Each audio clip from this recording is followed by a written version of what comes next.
Rebel star Prabhas ప్రస్తుతం సందీప్ రెడ్డి వంగ దర్శకత్వంలో తెరకెక్కుతున్న స్పిరిట్ సినిమా షూటింగ్ తో బిజీగా ఉన్నాడు. మరోవైపు ఫౌజీ షూటింగ్ కూడా జరుగుతోంది.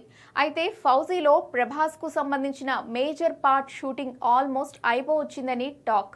అందుకే ఫౌజీతో పాటు స్పిరిట్ షూటింగ్ కూడా చేస్తున్నాడు డార్లింగ్.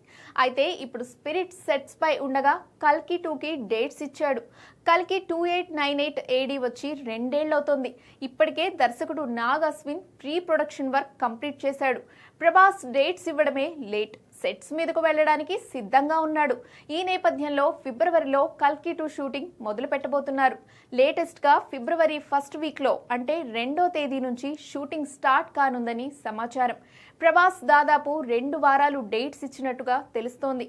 ఫిబ్రవరి 15 వరకు కల్కి 2తో బిజీగా ఉంటాడని టాక్. ఆ తర్వాత స్పిరిట్ సెట్స్ లో అడుగు పెట్టనున్నాడు. కల్కి 2లో సీసీ వర్క్ కు సంబంధించిన సీన్స్ తెరకెక్కించే అవకాశాలు ఉన్నాయి. అందుకే స్పిరిట్ మధ్యలో డేట్స్ ఇచ్చినట్టుగా చెప్పొచ్చు. అయితే స్పిరిట్ తో పాటు కల్కి 2 షూటింగ్ ని కూడా ప్రభాస్ బ్యాలెన్స్ చేస్తూ వెళతాడని వినికిడి. ఇక ఈ సినిమాలో దీపికా పదుకొనేను తప్పించిన సంగతి తెలిసిందే. ఇప్పుడు ఆమె ప్లేస్ లో సాయి పల్లవిని తీసుకున్నట్టుగా తెలుస్తోంది. త్వరలోనే కల్కి షూటింగ్ అప్డేట్ తో పాటు హీరోయిన్ విషయంలోనూ క్లారిటీ రానుంది. మొత్తంగా ఏకకాలంలో 3 సినిమాల షూటింగ్తో దూసుకుపోతున్నాడు డార్లింగ్.